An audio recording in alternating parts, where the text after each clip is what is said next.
حضرت ابو ہریرہ رضی اللہ تعالیٰ عنہ سے منقول ہے کہ رسول اللہ صلی اللہ علیہ وسلم نے فرمایا،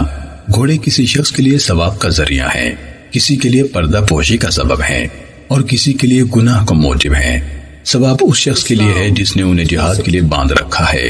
اور چراگاہ اور باغیچے میں ان کی رسی فراخ کر رکھی ہے۔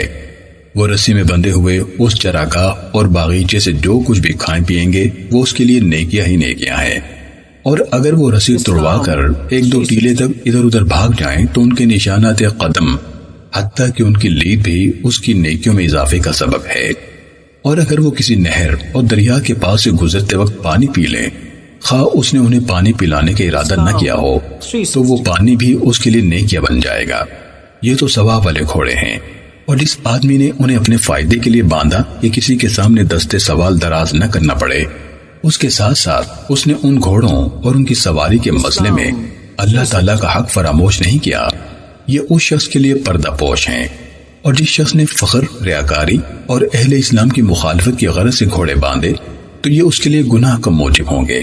نبی صلی اللہ علیہ وسلم سے گدھے پالنے کے بارے میں پوچھا گیا تو آپ نے فرمایا، ان کے بارے میں مجھ پر کوئی مخصوص وحی تو نہیں اتری، البتہ یہ واحد جامع آیت موجود ہے، فَمَن يَعْمَلْ مِثْقَالَ ذَرَّةٍ، جو شخص ذرہ بھر نیکی کرے گا اس کی جزا پالے گا، اور جو ذرہ بھر برائی کرے گا اس کی سزا پالے گا۔